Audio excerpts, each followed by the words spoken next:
I'm Pedro. I'm a master student of National Observatory.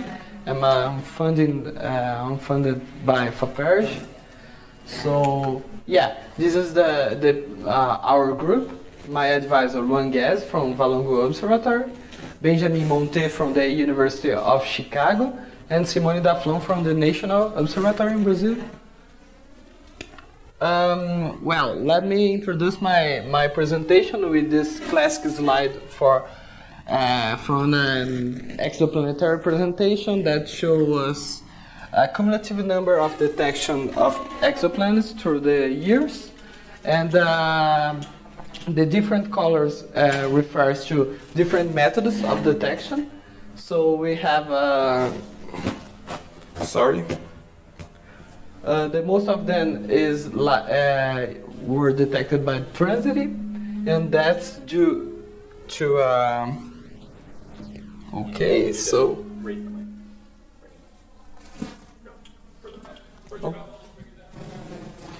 hi. Oh yeah. Okay. Sorry. And that's due to a space telescope called Kepler that was dedicated to the transit method, and it by itself it found around 68% of all planets that we have until today. And so yeah, so like Amber just give us a spoiler, the transit method is like we see a source of light like a star, and we can track its brightness through the time, producing a light curve. So when something passes in front of the star in our line of sight, like a planet, we can see variation in the light curve with a decrease and after an increase of the flux or brightness. So that is how we detect planets in the transit method.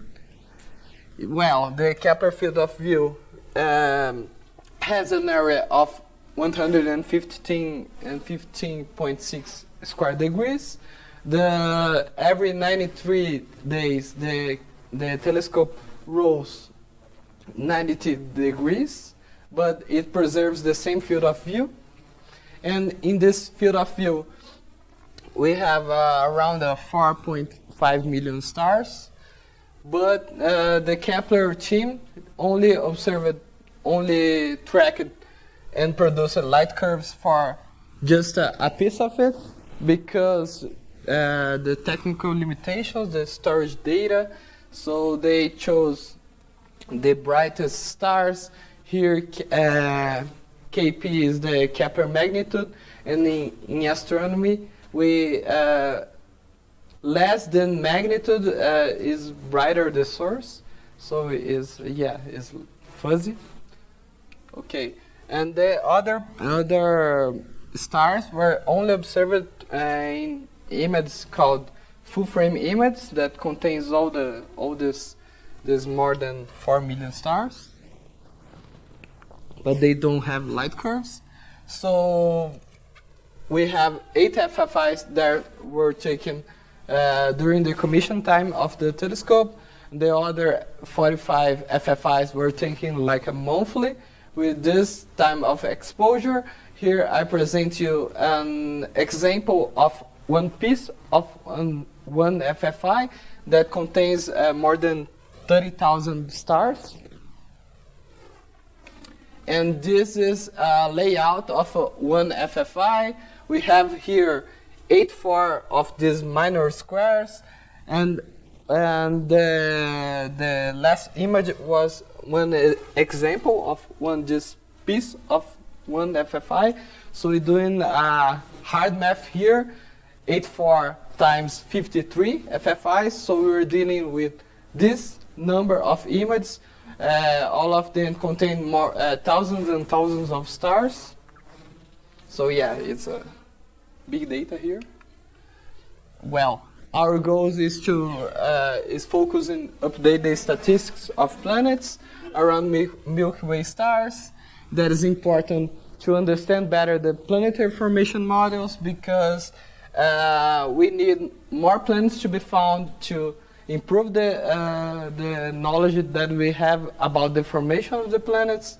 We have an issue between the planet occurrence rates from different methods, so we need to attack this problem here. And unfortunately, we are focusing in finding hot Jupiters because we have a not very good time coverage. Each FFI is like taken monthly, and normally we have for a transit detection like time coverage in days, not in months. And with the hot Jupiters, we will characterize their orbital periods, and we expect more than 100 planetary systems to be found. And as an extra, we'll find new celestial bodies like eclipsing binaries, variable stars, and brown dwarfs. Okay, so you could ask me, first searching for giant gases, extremely hot planets that are inhabitable, there is extreme environments. Where is the astrobiology in your work? Okay, so we don't know the fraction of habitable planets because we don't know a lot of habitable planets. We don't know a lot of planets that, we just have 4,000 planets found until today. And we have millions of stars in our Milky Way. Okay, and to answer this question, we need a better model of planetary formation. And this model must explain all types of planets, including these hot Jupiters. So yeah, after all, we need more data, we need more planets to answer this question. So there were some previous works with this FFI data from Kepler, like this one here. And we expected by the literature and previous works a decrease of brightness of around 1% for giant planets, our hot Jupiters, and around 50% for eclipsing binaries. And in the middle of it, we will find brown dwarfs like this example here that represents a decrease of 3% of brown dwarf passing in front of its M dwarf stars. Okay, for that we adapted the code that were built to the TESS FFI images. The TESS is like the successor of Kepler because Kepler stopped to work last year. So we adapted this code. We are adapting this code. So yeah, we have different FFIs and CCDs. So yeah, this is the boring part. We have to modify the things, the matrices and all of that stuff. And after we had to clean the image, so we used a sigma clip function that we put a threshold and it removes all the outliers. So that allowed us to produce cleaned image and noise image. And the comparison of them showed to us that we have a noise in the cleaned image that it is under the precision that we need to find hot Jupiter. So it is good. We need accuracy greater than 1%. Okay. Then we had to align and combinate the image. Here I have an example of one piece of an image, and here I have the reference frame that was created by stacking different images with the same field of view and the same orientation. So looking at it, they show like very similar, But yeah, we can detect the difference of 1% by eye. So for that we have to do some photometry, some good photometry here. So we are doing that right now. So we're having some problems in this part, but we are almost done the photometry. After that, we have to compare to make a difference between the reference frames and the single and cleaned FFI. So this will allow us to produce 53 points for its light curve. So then we'll have to create the light curves. So here we will have to do more than 4 million light curves, with each one containing the 53 points. Well, then we'll have to classify the objects, like in planets, brown dwarfs, eclipsing binaries, and variable stars. There is some work today that is doing that. I don't remember the paper that I read. Okay, then we have to do the orbital period characterization. And finally, oh my god, finally, we had to do some good statistical analysis here that will allow us to know, like, the hot Jupiter's occurrence, that we need to attack this problem of the difference between methods, and we don't know.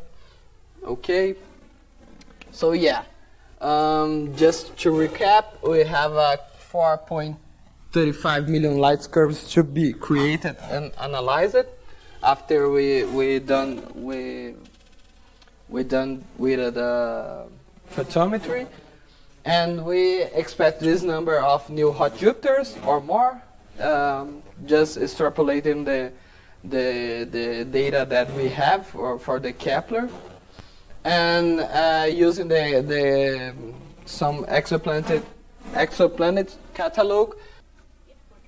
Okay. So that would increase in 19% the sample of all the hot Jupiters that we know today. And this is important to understand better the planetary formation and planetary migration. So it looks like a lot of more work to do, but the main problem here is the technical computation and the adaptation of the code. So yeah, that is the hard work here. But yeah, I had to end this by March. So yeah, wish me luck.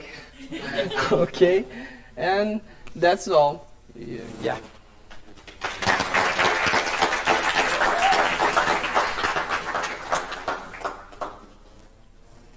Questions?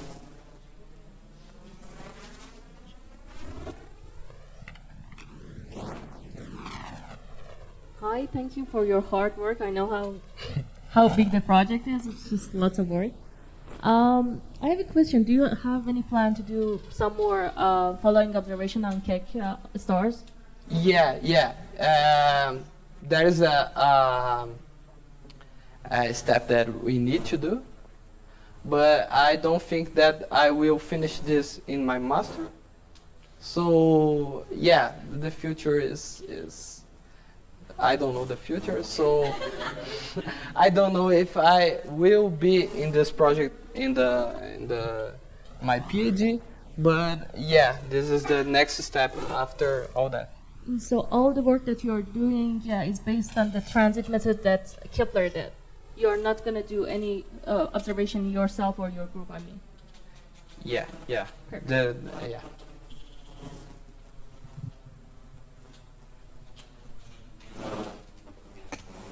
Just real quick.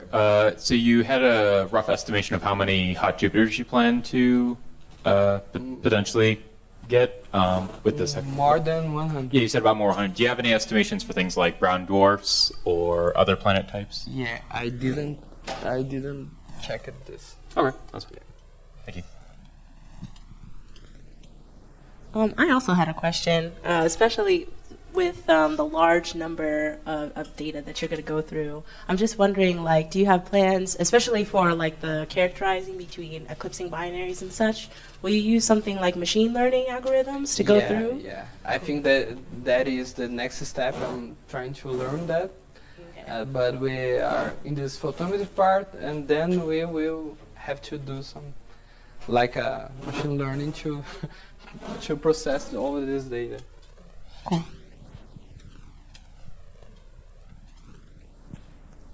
Any other questions? Okay, let's thank Pedro again.